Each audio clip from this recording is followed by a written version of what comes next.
नमस्कार दोस्तों, नमस्कार। मैं पंडित ब्रजभूषण शर्मा आप लोगों के सामने एक बार फिर अपनी उस कड़ी के तहत जो मैंने क्वेंस चालू कर रखी है युक्तियों की। दोस्तों, युक्तियों के बिना हम किसी भी चीज़ का अवलोकन सही नहीं कर सकते।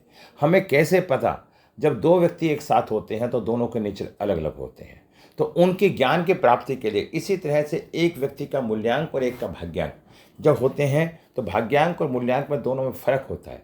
भाग्यांक पूरे परिवार को जोड़ कर बनता है, मूल्यांक उस व्यक्ति का खुद का होता है। तो उसके बारे में दोनों को जोड़ कर ये एनालिसिस करना कि ये लोग कितने कामयाब हो पाएंगे। हो सकता है कि मैं अच्छा हूं और मेरे परिवार के व्यक्ति का नेचर अलग हो, तो हमारी सफलता में बड़ी परेशानी आ जाती है। मैं आज आपको 9 के बारे में बताना चाहता हूं। 9 मंगल सेनापति, और मूल्यांक भी सेनापति और भाग्यांक भी सेनापति का नंबर होगा, तो उनके जीवन में कितनी सफलताएं मिलेंगी, इसके बारे में आज मैं विस्तार से विश्लेषण करूंगा।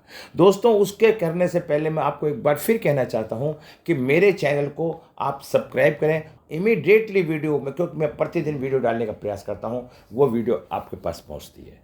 दोस्तों, मैं निःशुल्क ज्ञान को बांटने का प्रयास करता हूं। हो सकता है अगर आप ऐसा करते हैं और आपके सामर्थ्य नहीं है, मैं उन लोगों को कहना चाहता हूं जो लोग अपने को गरीब कहते हैं या वास्तव में उनके पास नहीं है, तो वो लोग मेरी वीडियो से सब कुछ सीख सकते हैं। मुझे फ़ोन करने की भी आवश्यकता नहीं है। दोस्तों, मेरे यहाँ पे क्लासें चालू होती हैं। 27 तारीख से मेरे पास फिर एक लोशो ग्रेड का बैच चालू हो रहा है। यदि आप लोग चाहते हैं तो उसमें एडमिशन ले सकते हैं। यदि किसी कारण से कोई व्यक्ति एक बार में पेमेंट नहीं कर पाता, तो मैं पार्ट टाइम में भी पेमेंट लेने की इच्छा रख सकता हूं, और सब में सस्ते रेट हैं और सब में अच्छा ज्ञान देना चाहता हूं। उस बात को इस तरह से एक्सप्लेन करना चाहता हूं कि आपके बिल्कुल दिमाग तक वो बात बैठ जाए। दोस्तों, उसके बाद एक नई बात और बताना चाहता हूं। मैं आपको जब तक अपने साथ जोड़ के रखता हूं जब तक आप ज्योतिष सीख नहीं जाते। मैं एक्स्ट्रा पैसा आपसे नहीं लेता। अक्सर लोग बाग अपने उन्हीं स्टूडेंटों से फिर दोबारा से पैसा मांगते हैं रिपीटिशन के लिए। अगर आप एक बार मेरे पास आएंगे तो आपको बहुत कुछ मिलेगा। मैं उसका विस्तार से आपको ज्ञान देने का प्रयास करूंगा। मेरे यहाँ क्लासेस चलते हैं, मेरे यहाँ कंसल्टेंसी भी होती है। दोस्तों, अगर आपको ये लगता है कि हम कंसल्टेंसी करना चाहते हैं, आप पढ़ना नहीं चाहते, तब भी आप मेरे संपर्क में आके कंसल्टेंसी लेके अपने लाइफ के बारे में सब कुछ जान सकते हैं। देखिए, फिर मैं कहता हूं कि कोई भी जोशी, कोई भी पंडित किसी का भला नहीं कर सकता। सिर्फ एक हम लोग मार्गदर्शक होते हैं, भला करने ना करने वाला ईश्वर होता है। तो जब आदमी को किसी चीज़ की जरूरत होती है तो उसका प्रयास करता ही करता है। दोस्तों, मेरे यहाँ नोट्स भी उपलब्ध हैं। मेरे यहाँ फेंग शुई और वास्तु की भी मैं बहुत जल्दी में क्लास चालू करने वाला हूँ। तो आप लोग मेरे से लिंक बना कर रखें, मेरे चैनल पर जुड़ कर रहें, तो शायद आपको ये सब कुछ ज्ञान मिलता रहेगा। दोस्तों, मैं आगे आपको 9 नंबर के बारे में बताता हूँ। 9 नंबर किसका है? मंगल का, सेनापति। देखिए, जिन व्यक्तियों का जन्म 9, 18, 27 को होता है, वो मंगल से संबंधित होते हैं। उनका क्या था? फायर एलिमेंट होता है। ऐसे जातक में ऊर्जा की अधिकता पाई जाती है, तथा ऐसा जातक डिसिप्लिन वाला होता है। जातक एक जगह पर टिक नहीं पाता है, उन्हें समझना बहुत ही मुश्किल होता है। ऐसे जातक की इच्छाएं पूरी होंगी और रफ एंड टफ नेचर का होगा। देखभाल करने वाला, मानवीय, परोपकार, रचनात्मक निर्णय लेने वाला होता है। दूसरे के काम में, दूसरे के किसी भी परेशानी में पंगा लेने के लिए उतावला रहता है। दूसरे की मदद करना उसका एक स्वभाव होता है। 9 नंबर मंगल वाले दिखावा भी पसंद करते हैं। अगर उनकी थोड़ी सी तारीफ करी जाए तो उन्हें बड़ा आनंद की अनुभूति होती है। ऐसा जातक एनर्जी में किसी दूसरे काम में लगाने वाला भी होगा। मैं ये अपनी इज्जत के लिए सिर कटवा सकते हैं पर झुका नहीं सकते। एनर्जी इनकी बोल्ड होती है। जो एक बार सोच लेते हैं उसे करके हटते हैं। क्या है? ठीक है। इनमें कॉन्फिडेंस कूट कूट के भरा होता है। गुस्सा बहुत अधिक होता है। अग्नि कुछ तत्व होते हैं फायर एलिमेंट के। ये जन्मजात नेता होते हैं। इन्हें अधिक बोलना और मजाक पसंद नहीं होता है। इनके जीवन में अत्यंत विभिन्नता की जरूरत होती है। ऐसा जातक व्यक्ति ईमानदार और दयालु होता है।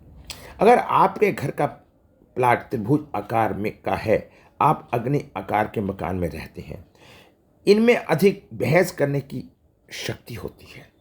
ऐसे व्यक्ति में जोश का उत्साह कूट कूट के भरा होता है। यह हर विषय में अपना विचार विकसित करने में मदद करते हैं, बिना जरूरत के ही बोलते हैं। इनमें अधिक गुस्सा होता है, नकारात्मक सोच होती है। ये लड़ाकू भी होते हैं, दूसरे से बहस करने वाले भी होते हैं और दूसरे को बुरा करते भी हैं। और ये अपने ताकत के बल पे कभी कभी कमज़ोर व्यक्ति का दमन भी कर देते हैं। इसका जो तत्व होता है लाल होता है, दिशा दक्षिण होती है और अंक 9 होता है। गुण तर्क शक्ति होती है। वास्तु मोमबत्ती धूप बत्ती लाल रंग का वस्तु है। मंगल का मैं 9 नंबर का मैं आपको विवरण थोड़ा सा करता हूं, क्योंकि हमें बहुत कुछ पता है लेकिन सब कुछ नहीं पता। हमें सारा ज्ञान होना चाहिए। दोस्तों, मेरी एक एक वीडियो में इस तरह के सारे ज्ञानों का समावेश है। यह सूरज से 14 करोड़ 10 लाख मील दूर है। भूमि से 30 करोड़ मील के अंतर पर है। इसका व्यास 4200 मील है। यह सूरज के चारों ओर 687 दिन में घूमता है। इसका दिन रात भी लगभग 24 घंटे का होता है। इसका रंग सुर्ख चमकीला होता है। एक राशि पर 1.5 महीने से अधिक रहता है। भारत में ज्योतिष इसकी भूमि का कारक है, इसलिए यह मंगल को पृथ्वी का पुत्र मानता है।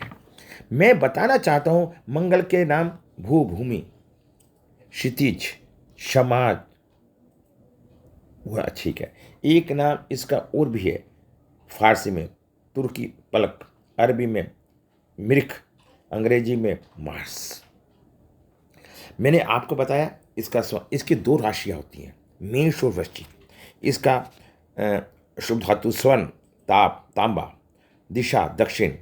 दान के लिए गुड़ का दान भी इसके लिए करना बहुत अच्छा होता है। दोस्तों, फिर मैं थोड़ी सी बात बताने के लिए इच्छा करूँ।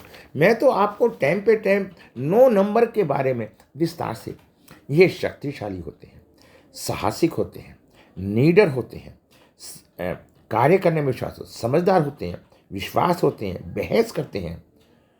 तो ये इनका एक नेचर कूट कूट के इनके अंदर भरा हुआ है। मैं आपको बताना चाहता हूँ, 9 के जैसे होती हैं, इनकी जो डेस्टिनी होती है मात्र 20% होती है। ऐसे व्यक्ति सरकारी विभाग में उच्च पद पर होते हैं, बहुत ही साहसी होते हैं और नेतृत्व करने वाले। अगर किसी का 9 नंबर मंगल अच्छा है, अगर मंगल अच्छा होता है तो डॉक्टर, और मंगल खराब हो जाता है तो डाकू बन जाता है। ये दोनों कारक मंगल से ही संबंध रखते हैं, और मंगल खून से संबंध रखता है, मंगल इच्छा से संबंध रखता है। यह इन्हें अपने मित्रों का सहयोग मिलता है और यह कभी किसी का बुरा नहीं चाहते और हमेशा अपने कार्य में लगे रहते हैं। यह जीवन में बहुत तरक्की कर सकते हैं क्योंकि भाग्य इनका खूब साथ देता है। सेना, नेवी अधिकारी, एयरफोर्स, पुलिस, बिजली से आग से संबंधित कार्य इनके लिए उपयुक्त है। प्रियंका चोपड़ा इसका उदाहरण है। 18/7/1982। Driver no, conductor no. आप लोगों को शायद इनके बारे में पूर्ण रूप से जानकारी होगी। फिर मैं आपको थोड़ी सी बातें और बताना चाहता हूँ। देखो दोस्तों, 9 नंबर मंगल का है, अग्नि तत्व है, फायर है। अगर किसी का मंगल नीच का हो जाता है तो उसे अपने फायर एलिमेंट को ठीक करना चाहिए, क्योंकि 9 दोनों साझेदार जीवन में के रहस्य में समझ में पूर्ण, हमेशा दूसरे से अपने ज्ञान को बांटने के लिए तैयार रहते हैं। दोनों बड़े अच्छे मित्र होते हैं। इनमें मानवता की सेवा एवं उत्थान के लिए कार्य करने की चाह होती है, दृढ़ इच्छा शक्ति होती है। किंतु जब ये व्यवसाय अथवा किसी वाणिज्यिक प्रयोजनों को की बात होती है तो ये अपने सर्वश्रेष्ठता की बात करते हैं, सक्षम नहीं होते, क्योंकि इनमें कोई अभिरुचि नहीं होती। फिर भी हो सकता है इन्हें अपना आवेग पर नियंत्रण रखना चाहिए और देखना चाहिए कि वे दूसरे से कैसे बात करते हैं। 9 का योग काफ़ी सफल होता है। वहाँ कोई लोक कल्याणकारी अथवा मानव हित के लिए कार्य संपत्ति होता है, लेकिन यह कार्य उसके सिर्फ कमाने के लिए होता है। कर्मचारी वहाँ पर अपना सेवा देने में सहज महसूस करते हैं। मैंने देखा है प्रेम, विवाह एवं व्यावसायिक सहचार्य के लिए दोनों अंक की उपयुक्तता निर्णय योग्यता तुलना करने में की गई है। दूसरे, तुलनात्मक अध्ययन आवश्यक है। उपयुक्त की जांच के लिए 50% महत्व का सामान्य अंकों का स्वभाव का धरातल एवं प्रचल बिंदु है। सूची दोनों की है।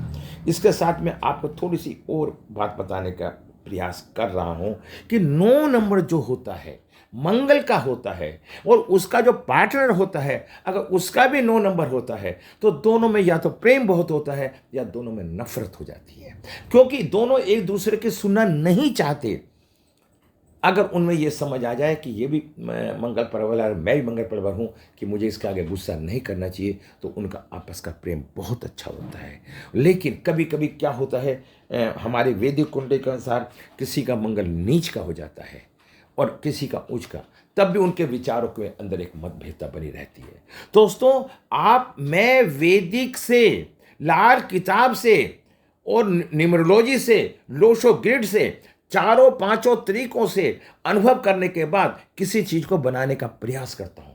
हो सकता है कि उसमें कोई भी ज्ञान आपको आ जाए। हमारे वैदिक इनकी सबकी जननी है। हमें 9 ग्रहों का पूरा ज्ञान होना चाहिए। 9वें ग्रह कहीं मंगल है। ये जुनून है, शक्ति है, सेनापति है। क्योंकि शनि का जन्म होने के बाद एक सेना का भी निर्माण हुआ। इसलिए मैं बताना चाहता हूं, जिनमें मंगल प्रबल होता है तो उनमें काम करने का जुनून लबालब भरा होता है, और जिनका मंगल प्रबल नहीं होता उनमें काम करने की क्षमता क्षीण होती है। दोस्तों, हर कार्य, हर बात ग्रह पे ही निर्भर करती है। कभी कभी हम कहते हैं कि भगवान ऐसा करता है। इस भगवान रूपी शक्ति कभी किसी का ना अच्छा करती है ना कभी बुरा करती है। वो तो आपको शक्ति दे के छोड़ देती है कि अब आप करो, अच्छा करो या बुरा करो। फिर मैं आप सबसे निवेदन करूंगा, इनके भावों को, अर्थों को समझो। मैं आपको उस ज्ञान की कड़ी के, हो सकता है कि अभी आपको मेरी बातें पसंद ना आए, लेकिन आने वाले दिनों में मेरी इन बातों को आप पढ़ पढ़ के, सुन सुन के फॉलो करेंगे और विश्वास करेंगे। संसार में क्या हो रहा है, क्यों हो रहा है, ये इन सब बातों को मैं बताने का प्रयास करूंगा। आज मेरी 9 की श्रृंखला 1 से लेकर 9 तक की खत्म हो गई है। अब मैं कल से अब एक श्रृंखला चालू करूंगा 1 से लेकर 8 तक की। 8 नंबर के बारे में बताऊंगा, शनि के बारे में बताऊंगा। शनि का संबंध 1 2 3 4 5 6 7 8 9 से होगा, तो उनके आपस में कैसे रिलेशन होंगे। और फिर ये मैं पूरी 84 युक्तियां बनाऊंगा। अगर किसी को फिर भी मेरे से कोई बात करनी है, किसी को अपनी वीडियो बनवा के यूट्यूब पर डलवानी है, तो उसका मेरा छोटा सा चार्ज होता है, तो मैं वो कार्य भी करने में सक्षम हूँ। दोस्तों, मेरे चैनल को सब्सक्राइब करें, लाइक करें। नमस्कार।